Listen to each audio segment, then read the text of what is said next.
Hey, I'm Mark de Clive-Lowe.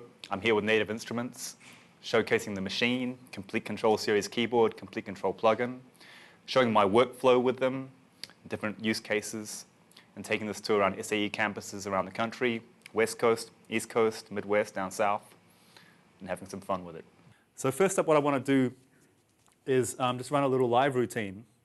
I put this together for Native. We did a promo video for this when they brought out the 2.2 update, which kind of created a synergy between these two things. On Maschine, I've got basically Machine's blank. I've got some drum kits loaded up, a few sounds loaded up, and yeah, let's put it together.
Yeah. Thank you.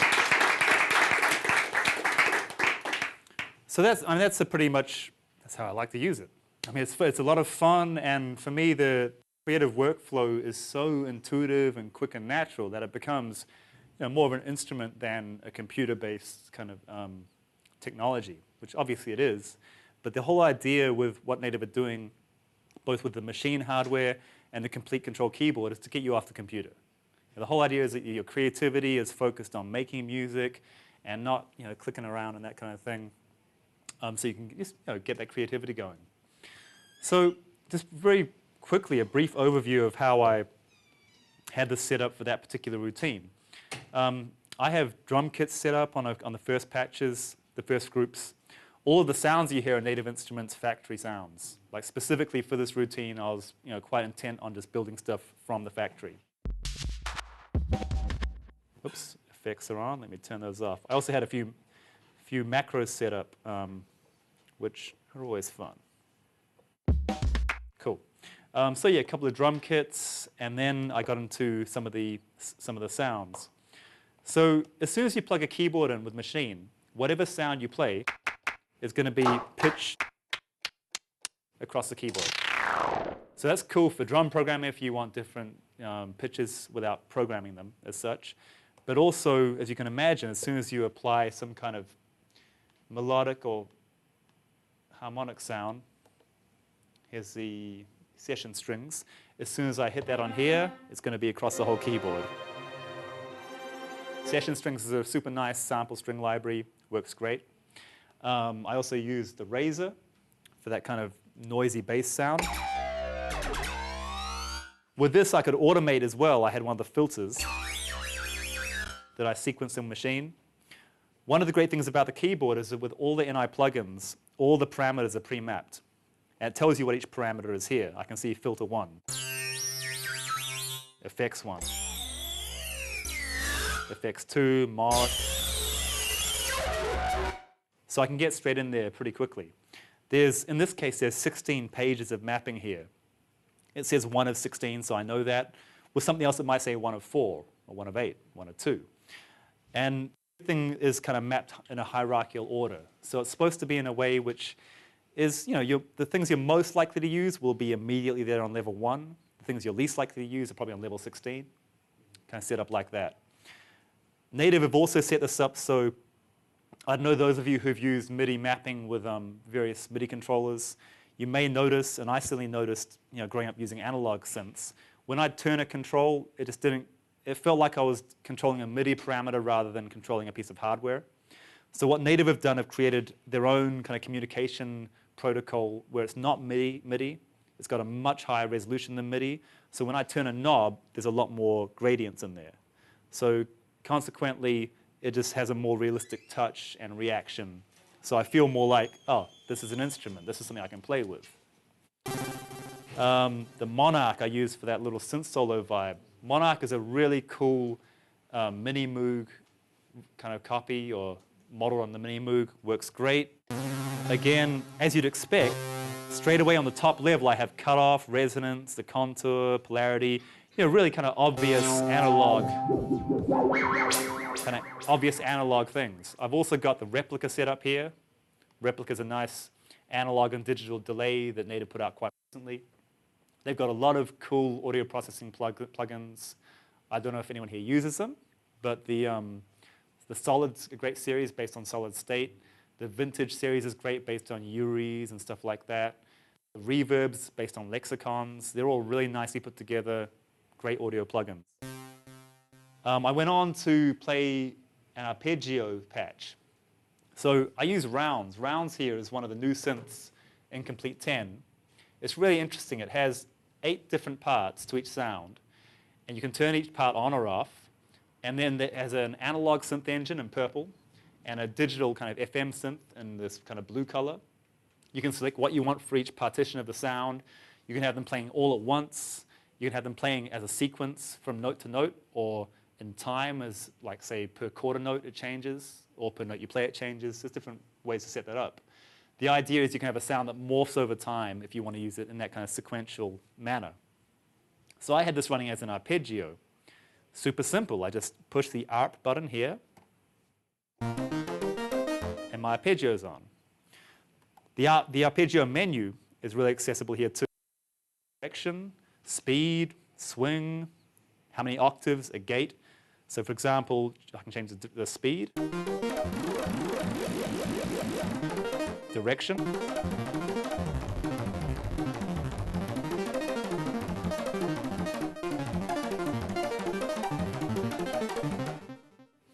that last one is a direction they call played. So whatever order you play the notes in is the order it stacks the notes, which can get really interesting. You can get kind of really in between everything. The gate as well. So you've got quite a lot of analog kind of control over this. What is extra cool about the arpeggiator is functions that native have implemented. You can see here on the screen with the arpeggio that I sequenced before, all the notes are there. So that's pretty unusual for an arpeggiator. Usually you put an arpeggiator on a plugin, or you're on an analog synth and you record it straight to audio. There's not much you can do with that after. This is great. Change notes, change patch, just mess with it. So again, if I go to a new, I'm just going to go to a blank pattern. If I change speed on the arpeggiator, and let's see what happens. We're running? Yep.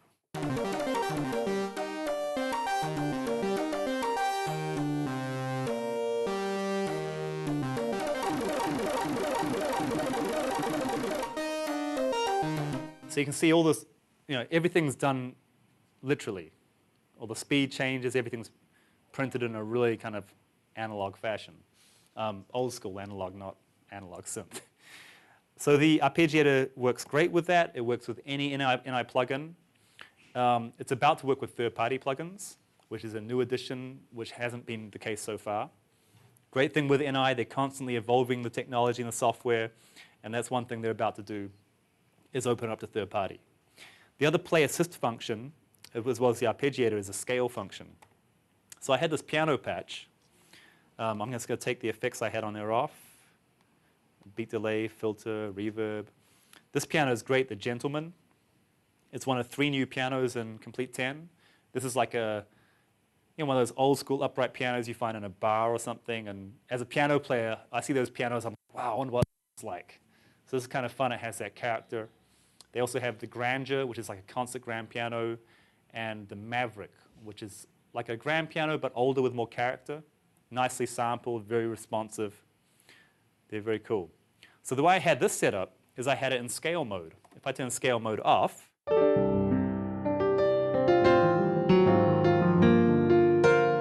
it's a regular piano. So if I put scale mode on, the way I had it on that routine, I've got one-note chords running. So let me briefly break down the options we have here. I'm going to take the chord function off and go back to regular piano. C major. If I turn this to C minor pentatonic,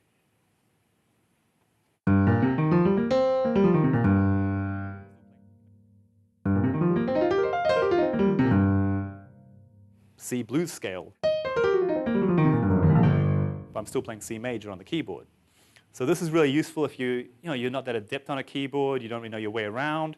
The keyboard is the most flippy off, though. I mean, you know what? There's 2 aspects of that. Perfect pitch. Well, yeah, for perfect, which I don't have, that would mess me up. But yeah, there's 2 aspects. One is the visual element, which I think is what you're referring to. Yeah, I'm used to, like, say, playing a C blues scale with certain shapes, and now I'm playing with C major. It's like, whoa. Then there's the purist aspect, which is like, I practice this stuff, And what, now you don't have to? So I do subscribe to a little bit of that, but I also really see that this is a great learning tool. For example, if you can see, I think you can just see the light guide on the camera a little bit. Basically, specific notes light up, and it tells you what notes belong in a scale. So if you want to learn, then all the information's here. That's kind of cool. It's like, here's a Phrygian extracted scale. So say you're playing with this, you're like, yeah, I like that sound. You can see what the notes are. So you can actually start to learn this, and it's a nice little education tool as well. So the Phrygian scale, if I've got the harmonizer to the 1st and the 3rd. So now with one note on C major again, it's harmonizing the 1st and the 3rd. 1st, 3rd, and 5th. 1, 3, 5, 7. So these are things that you can practice the piano, you'll never play it anyway. It's just, unless you're Rachmaninoff, you're out of luck. But if you want to employ these, obviously with any sound, there's a lot of potential there. Again, if I play one note, that whole chord you hear, the notes are lit up on the light guide, so I can learn from that perspective too. So as a non-piano player, you're like, I like that sound. I can see the shape. Chances are you may actually learn that. One other aspect of the scale function is chord sets. they have 8 major and 8 minor chord sets. So the chord sets are built mostly off diatonic 7th chords, the key you specify. So for those who know their harmony, you know what I'm saying. For those who don't, this is perfect. So the idea is you choose the key, you choose major or minor, and then there's a whole lot of chords pre-programmed for you. So say you want to write a song. You don't know your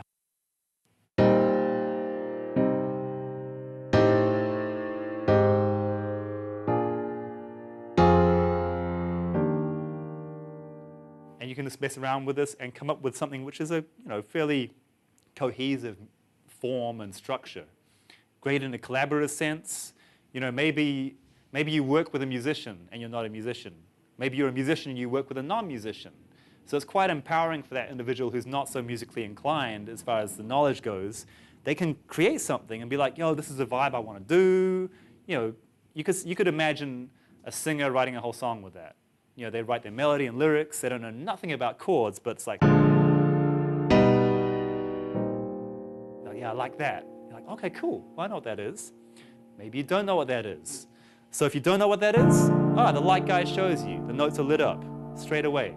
If you use Maschine, you go to keyboard mode with the pads. It says on the screen, I can see C minor, G augmented over B, E flat major 7, B flat add 9. I'm just reading the screen, right? So you have that information immediately at your fingertips. Again, if you're, like me personally, I'm not likely to use this in a real life situation. The application, if you're not as kind of experienced or learned, or if you want to learn more, is pretty cool. So I want to show you how I would use this as a sketchpad. In a way, it's similar to what I just did, although that was a very preconceived routine to showcase certain functions. And so now I'm not so much worried about functionality as just some kind of creative flow.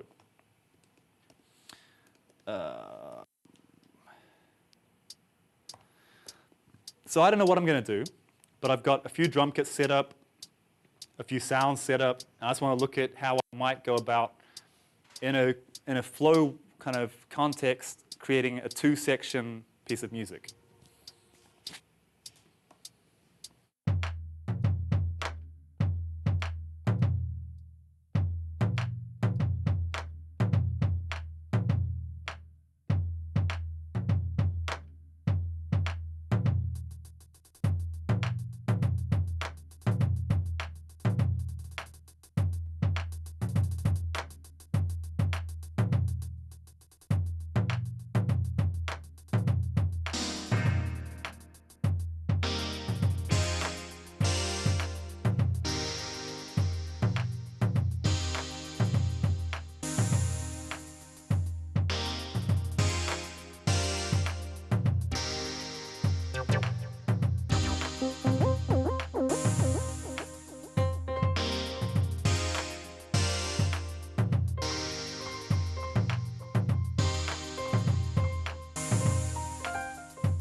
So I might feel like, cool, that's a nice first section.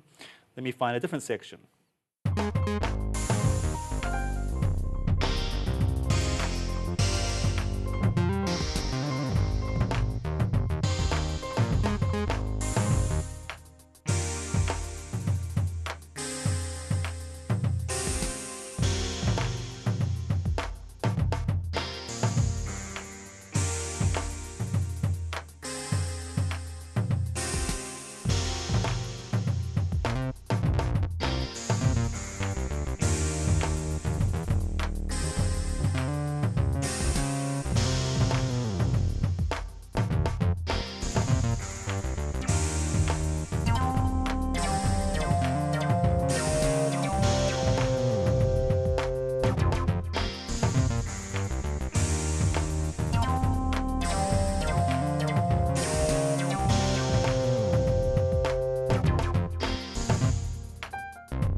back to my first section.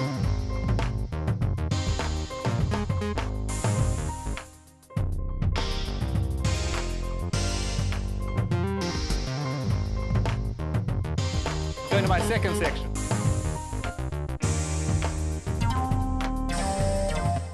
So then in a Sketchpad kind of way, that becomes a very fluid way to create. I'm just changing pattern, basically, and those who use Maschine know exactly what that is. The other option, once I've got that, is I can look at the scenes. If I duplicate scene 1 to scene 2, I just had group D. I had all my synths on. So in the first scene, I'm going to make sure group D has the first pattern. Scene 2, make sure group D has my second pattern. We good? We are good. And say scene 2, I might also add an extra drum part.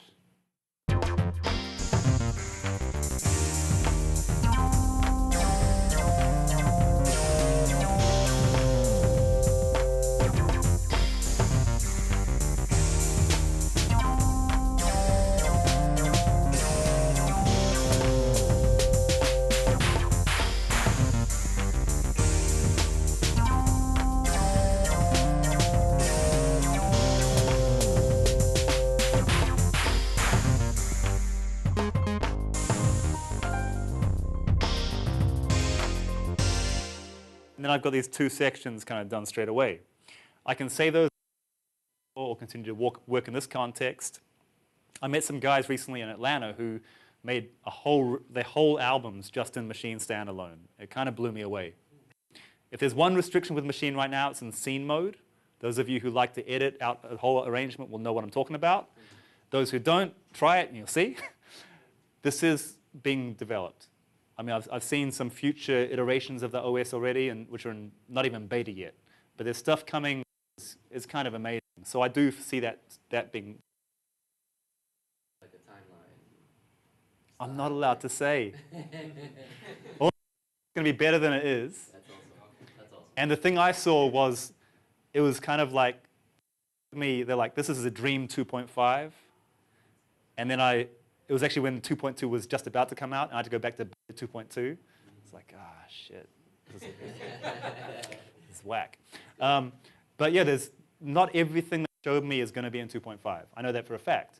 But the dream is amazing, and I know what won't be in that will be developed for future iterations of it. Cool.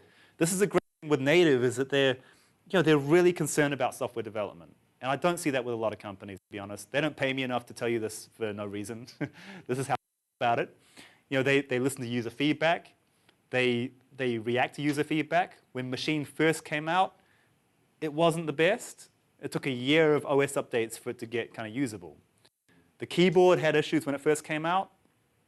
And again, it's in development. 1.1 for the keyboard comes out in a couple of weeks. They're changing a whole lot of stuff and doing things which should have already been there. So that's kind of my standalone workflow with Maschine. I want to open up a new session in Ableton and just show you the browse feature especially of Complete Control.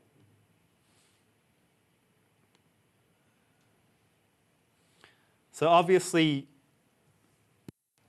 the plugin works in any DAW. Like I like Logic, I like Ableton. I don't use any other ones, but whatever you want to use, it's going to work. What I've done in this setup is I've loaded maybe 10 or 11 instances of Complete Control. Complete Control is the umbrella plugin for Complete now.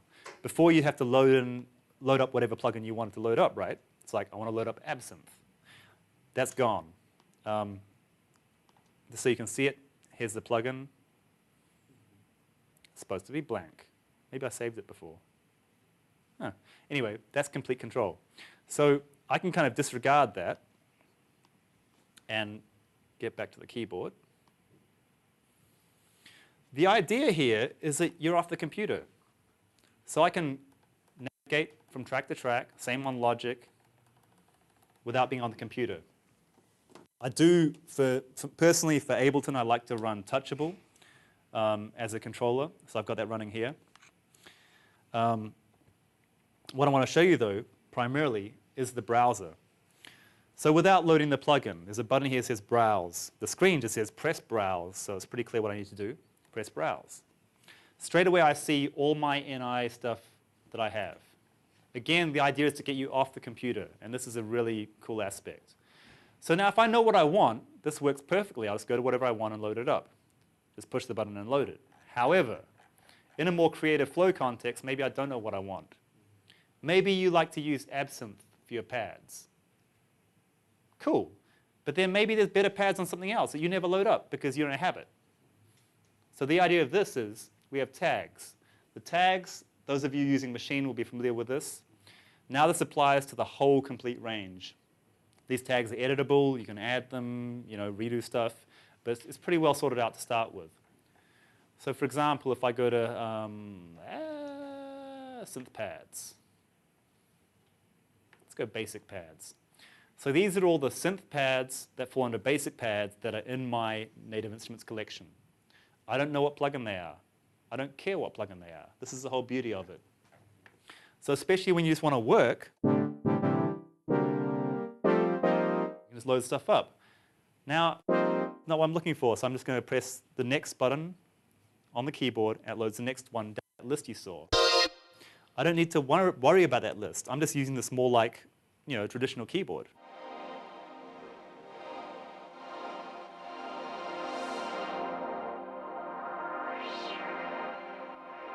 Again, I can just jump in and start tweaking stuff on the parameters.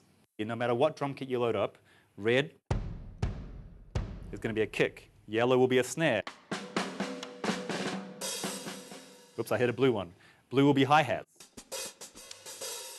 Orange will be toms. And green will be cymbals.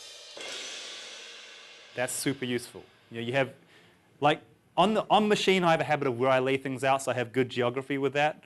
On a keyboard, when it comes to the whole drum kit, it can get a little confusing. Then sometimes you might be transposed into a different octave. You don't know where anything is, so you've got to mess around. So this is kind of an instant visual way to get stuff happening. Ooh, hate that sound.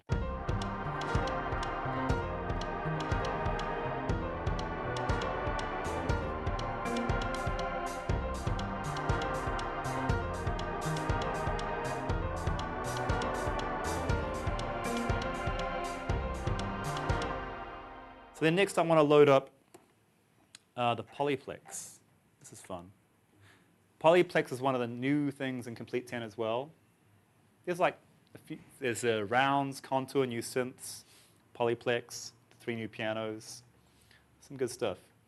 So Polyplex is a combination between a drum sample and synth randomizer.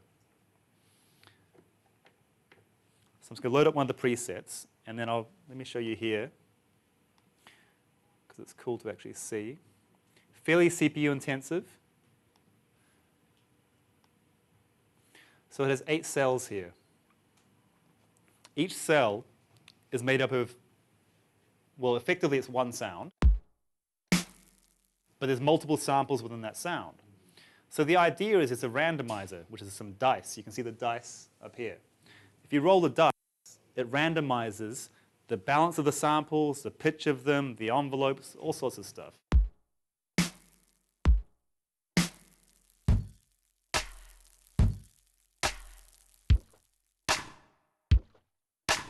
So maybe I like that snare, but I want to mess with the kick.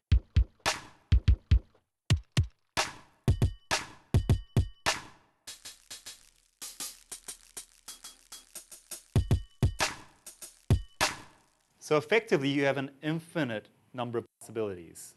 If you imagine you have 4 samples with envelopes and pitches, and I mean, it's kind of infinite.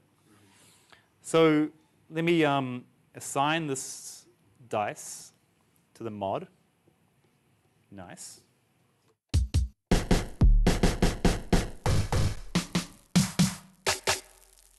Kits for days. Yeah. Days and days and days.